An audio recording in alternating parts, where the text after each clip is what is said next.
configurations qui mettent les athées en PLS. Ok. À partir de maintenant, tu comptes 1, 2, 3, 4, 5 et que tu t'arrêtes jamais. Tu vas vers l'infini, mais ça sera ce qu'on appelle un infini potentiel. C'est-à-dire jamais tu pourras dire ça y est, je suis arrivé à l'infini. Oui. Donc tu vas tendre vers l'infini, mais tu ne pourras jamais dire je suis arrivé à l'infini. Ben, pour la même raison, qu'en partant de maintenant, tu peux jamais arriver à l'infini, tu peux pas provenir de l'infini et arriver à maintenant. Donc l'idée d'un temps infini dans le passé, c'est une folie. Et ça, c'est un commentateur chrétien d'Aristote. Bon, bah déjà, l'argument il part d'une conception erronée de ce qu'est l'infini.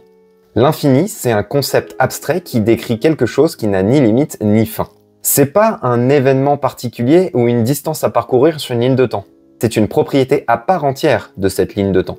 Le monsieur de la vidéo fait donc un homme de paille. Il part du présupposé que l'univers a un début et que, selon les athées, ce début se trouverait à une distance temporelle infinie dans le passé.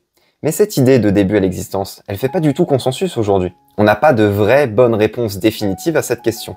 Et l'idée même de début n'a strictement aucun sens quand on parle d'infinité. Donc, il ne s'agit pas d'une distance infinie à parcourir depuis un point de départ. Pour la suite de la vidéo, je vais illustrer avec le jeu de la vie de John Horton Conway. Il s'agit d'une simulation mathématique. Je vais bien sûr pas entrer dans les détails, mais je vais au moins expliquer un peu le concept pour qu'on comprenne mieux la suite. Prenez une grille de largeur et de hauteur infinie. Dans cette grille, chaque cellule peut être dans deux états. Vivante donc blanche ou morte donc noire. On prend par exemple cette configuration de départ de la grille, et tour par tour, on applique les règles suivantes. Une cellule morte qui possède exactement 3 cellules vivantes voisines devient vivante. Une cellule vivante qui possède 2 ou 3 cellules voisines vivantes le reste, sinon elle meurt. Voici ce que ça donne sur notre configuration de départ si on applique les règles tour par tour plusieurs fois. On voit des cellules qui disparaissent et d'autres qui apparaissent dans une interaction constante.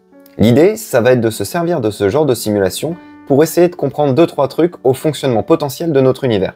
Bon, là, je vous vois venir, oui, cette simulation a un instigateur, c'est son développeur.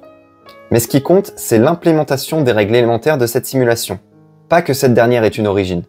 Car, comme je l'ai dit plus tôt dans la vidéo, l'univers pourrait très bien être une chose éternelle dans laquelle s'appliquent des règles élémentaires comme celles que l'on retrouve dans notre jeu de la vie.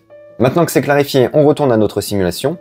Avec la bonne configuration de départ, on peut tomber sur des structures qui sont très intéressantes. Il y en a certaines qui sont statiques, comme celle-ci, d'autres qui sont oscillantes, qui alternent entre 2 états ou plus, et enfin d'autres qui se déplacent. Et à terme, avec des configurations extrêmement complexes, on peut se retrouver avec des gens qui ont réussi à reproduire le jeu Tetris au complet. Mieux encore, il y en a qui ont pu reproduire le jeu de la vie lui-même à l'intérieur du jeu de la vie. Voici le résultat, et ça donne une assez bonne idée de la complexité possible à travers des règles aussi simples. À ce stade, on sait qu'avec le jeu de la vie, on est capable de reproduire n'importe quel programme qui pourrait tourner sur un ordinateur, dans tout ce que ça pourrait impliquer de simulations diverses et variées. Je vous laisse y réfléchir. Mais, bien évidemment, pour arriver à un tel résultat, on a toujours eu besoin qu'une personne intelligente mette en place la configuration de départ. Alors la question va légitimement se poser, est-ce qu'on pourrait avoir des résultats si précis à partir de configurations de base totalement chaotiques ? La réponse est oui, si on a une grille infinie et un temps donné infini. Parce que, du moment que les règles le permettent, on observera toujours de la cohérence épisodique à partir du chaos. Et pour ça, on a un autre exemple assez concret. Certains y auront déjà pensé, mais je parle bien de la bibliothèque de Babel. L'exercice de pensée est le suivant. Prenez une feuille de papier et écrivez dessus aléatoirement des lettres ou des espaces. Vous remplissez totalement cette feuille et vous la mettez dans un livre avec des feuilles semblables. Donc là, vous aurez un livre qui n'a aucun sens avec des lettres aléatoires écrites dedans. Ce livre, vous allez le mettre dans une étagère et vous remplissez le reste de cette étagère avec d'autres livres semblables. Cette étagère, vous la mettez dans une bibliothèque composée d'une infinité d'étagères semblables. Donc, vous vous retrouvez dans une bibliothèque infinie qui est composée d'une infinité de livres qui n'ont aucun sens. Maintenant, si vous cherchez suffisamment longtemps dans cette bibliothèque, vous finirez toujours par trouver des suites de mots cohérentes. Et il n'y a aucune limite théorique à la longueur de ces suites de mots. Donc, dans cette bibliothèque de Babel, vous êtes en capacité de retrouver l'intégralité de la Bible. Mais vous pouvez aussi trouver l'intégralité de votre biographie, même des événements que vous n'avez pas encore vécus. Et pire encore, vous pouvez trouver à la suite l'intégralité des biographies de l'ensemble de l'humanité. Et ça, c'est rendu possible parce que la bibliothèque est infinie. N'importe quel texte, qui existe ou qui n'existe pas, aussi long et compliqué soit-il, se trouve dans la bibliothèque de Babel, perdu quelque part au milieu du chaos. Donc on voit bien qu'avec suffisamment de temps et d'espace, on pourrait retrouver dans le jeu de la vie avec n'importe quelle configuration chaotique les structures très précises dont je vous ai parlé précédemment. Mais il reste un mais. Vous avez sûrement noté que j'ai parlé de configuration initiale. Car oui, Pour obtenir un tel résultat, je dois d'abord disposer aléatoirement des cellules vivantes sur ma grille, de sorte à avoir une configuration de base.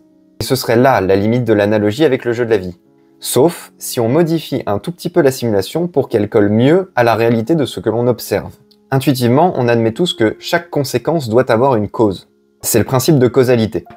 Supposer qu'une conséquence puisse survenir sans cause, c'est extrêmement contre-intuitif. Et ça, généralement, on n'aime pas. Mais malgré tout, aujourd'hui, on sait observer des événements qui se produisent sans cause apparente. Comme tous les trucs contre-intuitifs, ça se passe au niveau de la physique quantique. Les fluctuations quantiques sont des changements temporaires du niveau d'énergie à certains points de l'espace, ce qui permet la création spontanée d'un duo particules et antiparticules. C'est un exemple, parmi d'autres, d'apparitions, disparitions ou modifications qui se produisent à l'échelle quantique. C'est fascinant et je vous encourage à creuser le sujet. Le problème, c'est que ces phénomènes ne peuvent pas être prédits précisément par l'étude de leurs causes, parce que jusqu'à preuve du contraire, ces causes n'existent pas. Et la seule façon de tenter de les prédire, c'est via des calculs probabilistiques. Avec cette idée en tête, il est possible d'ajouter une petite règle à notre jeu de la vie. Une règle qui permettrait de le rendre un peu plus proche du fonctionnement théorique de notre univers. On pourrait faire que des cellules prennent vie ou meurent de façon aléatoire. Ainsi, à très grande échelle, dans une grille infinie et dans un temps donné infini, on pourrait voir émerger spontanément les mêmes cas complexes dont on parlait précédemment. À terme, une chose semblable à ce que l'on nomme la vie pourrait finir par émerger de cette simulation, même à partir d'une grille totalement vide, qui serait comparable au vide quantique que l'on observe dans notre univers.